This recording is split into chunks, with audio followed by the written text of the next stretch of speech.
took me 6 months to get a 10-cent raise from Burger King. Teachers were fired. We were fired. 13 years and I never get a sick leave, I never get a vacation. When do we want it? Me siento tan decepcionado de la compañía porque la compañía es una compañía millonaria y sí nos puede dar las horas suficientes. We had issues with management type of abusing their power or bullying situations and even sexual harassment. Katrina flooded most of the city. The school board and some politicians from Baton Rouge decided to fire all the teachers and cancel the contract. Uno, porque los hacían trabajar en los fines de semana, o sea, de corrido, sin pagarlo. I've been homeless for like going on 9 months now. Going on 9 months. The biggest problem in the country right now is wage stagnation. Middle-class people and workers have not seen a rise in their wages or standard of living for 14 years, even though economic growth is increasing in this country. That's a big paradox. You know, they making all the money while we making cookie crumbs.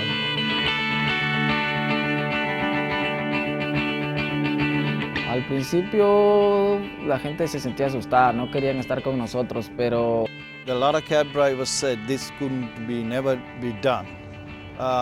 You cannot beat City Hall.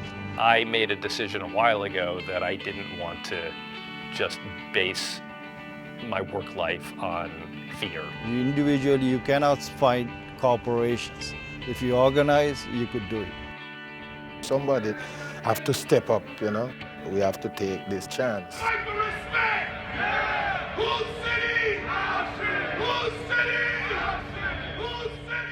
No le estamos pidiendo nada regalado, estamos pidiéndole que nos lo dé a todos los trabajadores porque es justo que nosotros los trabajadores podamos llevar una mejor vida a nuestras familias.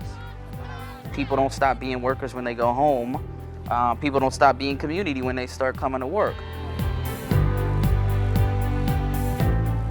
You're gonna respect us as a union, or you're gonna see 20 or 30 people in your office every day. USC students and employees protested across campus tonight, asking the university to raise wages for its workers. We actually did come across our president, and we got the worker with us to the president, and his response was, "You have nothing to worry about." They have plenty to worry about. Would you consider paying workers a decent wage? And I please ask you with all the due respect, can you please consider, look into it, because some of us can't even feed our kids, cannot even give them presents. Together we will raise USC. When I was in Mississippi this past spring, we had a key leader, Calvin Moore, fired simply because he was wearing a union shirt to work. Brazilians protested, clergy protested, students protested. They went and occupied the lobby. Well, actually, we just tried to speak with their manager and he blew us off. We need to speak with someone.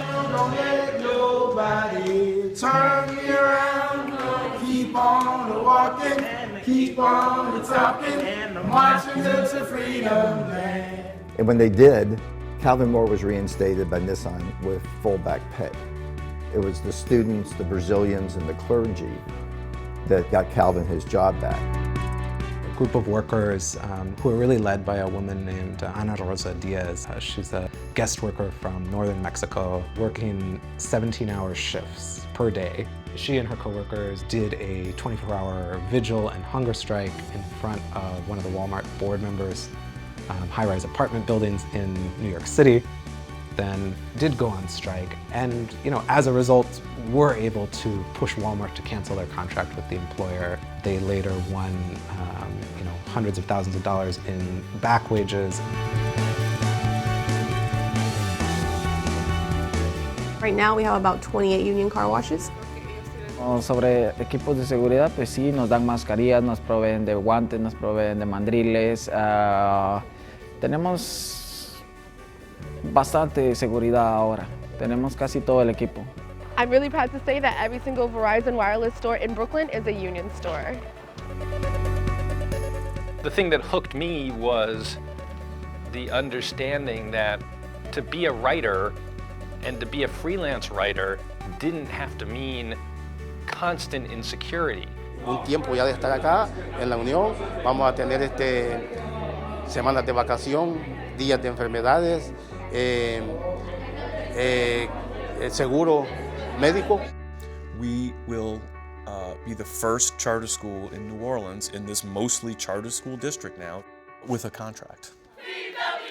Workers have demonstrated that they're not going to stand down. There has been 5 strikes in the last year and a half, and there's more to come. That's what you're fighting for. You will win. Keep on fighting. You will win. Well, now we're going to have sick days. Now we're going to have pension. We're going to have retirement. Pretty much everything a person should have on a job. That's very important to me as a parent. I need to have the best for my children. I got to have my first experience organizing a worker as a dues-paying member into a union, and to be totally honest, I cried afterwards. Sometimes it's just like a light that goes off. You know, when I'm sitting there talking to a person, and when they get it, I see it. It's addictive, and I want to do it for the rest of my life. What I learned in the movement was that this is the funnest thing you can do in your life. It never gets old watching and helping workers confront their boss and to take collective action. That never gets old. It's inspiring. Organizing, that is the key to us being here for the long time. It's like, you know, when you're a kid, you hate rules. Why? Because the rules are dumb, right? And it's still true. All these rules are dumb. And the best thing you can do is break them. But you got to do it the right way. You got to do it in a way that makes sense, you know, for the cause and, you know, for the people. Look at that dynamic of wage inequality everyone's talking about. It's a crisis of low-wage workers. It doesn't get solved without more unions. I mean, the only way we raise wages is pay people more money, and bosses don't voluntarily do that. Come organize with us. You'll get friends, you'll get family, and you will live to be 100. Guaranteed.